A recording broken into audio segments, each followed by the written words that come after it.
When Mackenzie Sol walked onto America's Got Talent stage, he brought something that many artists spend a lifetime chasing: an authentic, soul-stirring voice capable of stopping viewers in their tracks. The moment he began singing "You Broke Me First," it was immediately obvious this was not a sterile vocal exercise. Every phrase carried genuine heartbreak, drawing listeners into an intimate space where emotional vulnerability took absolute center stage. Fans across the nation felt the pain radiating from every note, with many admitting the poignant delivery brought them to the verge of tears. Yet, right when his heartfelt moment should have dominated the night, a massive shadow loomed over the entire narrative. The sudden rise of 16-year-old rock prodigy Nene Royal fundamentally shifted the atmosphere, forcing Mackenzie into a fierce battle for attention that would redefine his entire trajectory. The stark contrast between these two distinct performers created a gripping television dilemma that divided the entire fanbase. Nene Royal brought an explosive, high-octane rock assault, wielding her electric guitar with fearless confidence and delivering an immediate sensory shockwave that demanded instant adulation. In sharp contrast, Mackenzie chose the delicate path of understated restraint. He was not trying to overpower the room with sheer decibels or blazing instrumentals. He was asking the world to slow down and truly feel the weight of his personal sorrow.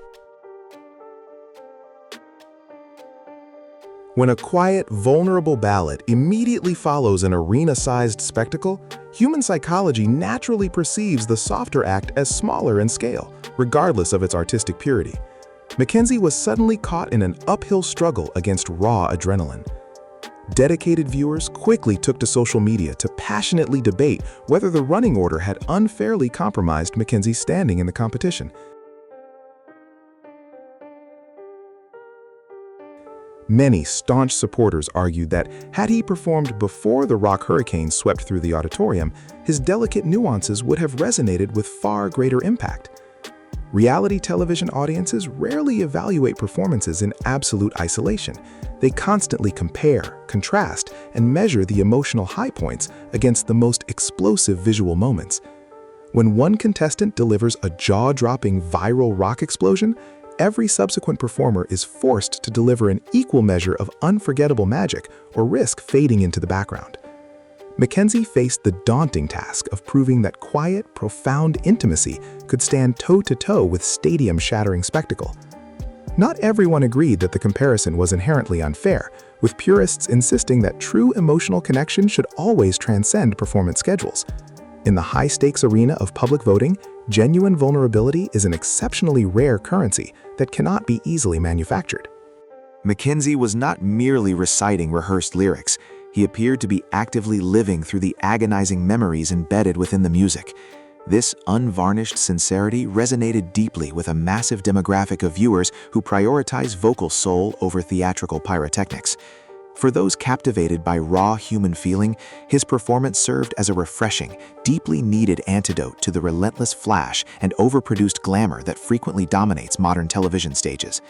However, the analytical discourse surrounding the performance was far from universally glowing, opening up a crucial debate about competitive viability.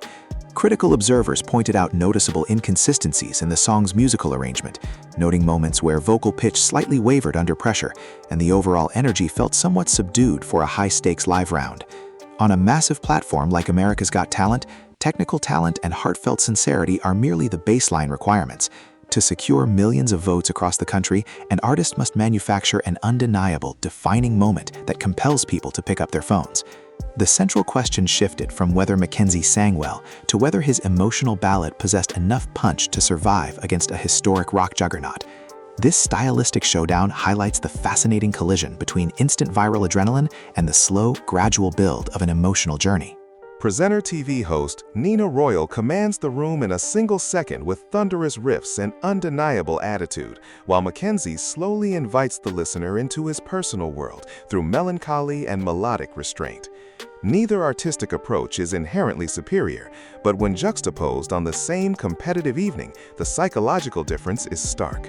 Asking a television audience to switch gears from euphoric adrenaline to quiet introspection is one of the hardest challenges in entertainment.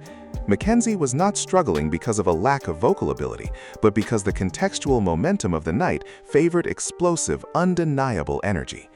The heart of this ongoing conversation proves that Mackenzie's core talent is entirely undisputed by both supporters and skeptics alike. Even his sharpest critics openly concede that his vocal tone possesses extraordinary natural richness and rare emotional depth. The constructive feedback centers entirely on competitive strategy, dynamics, and song architecture. If he is granted another opportunity on the big stage, these structural issues represent easily fixable elements. Refining an orchestral arrangement, dialing in vocal dynamics, and building towards an explosive climax are technical adjustments that any dedicated vocalist can master. His greatest artistic weapon, the innate ability to convey profound human emotion, is a gift that simply cannot be manufactured. Looking beyond the surface rivalry reveals that Mackenzie does not need to emulate the aggressive rock energy of other acts to claim his own musical throne. Attempting to match high-volume spectacle would only dilute the authentic sincerity that made his initial audition so mesmerizing to begin with. His true artistic path lies in amplifying his unique strengths by elevating vulnerable storytelling into an undeniable cinematic crescendo.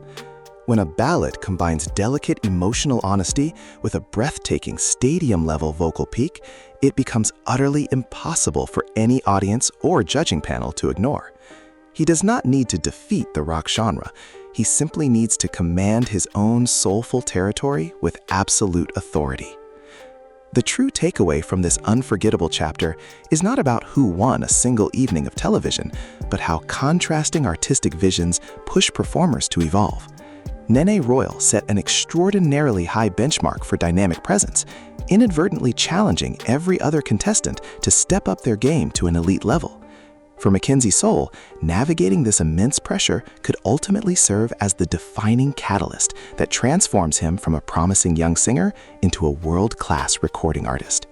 Pressure in the competitive spotlight either breaks an emerging performer or refines their raw potential into something truly exceptional, providing the necessary clarity to command the global spotlight on their own definitive terms. As the competition heads towards its next dramatic crossroads, the music world is waiting with immense anticipation to see how Mackenzie responds to this critical moment. Will he double down on his emotional authenticity and deliver a vocal tour de force that silences every remaining doubt? Or will the immense pressure of the competition alter his unique artistic identity? We want to hear directly from you.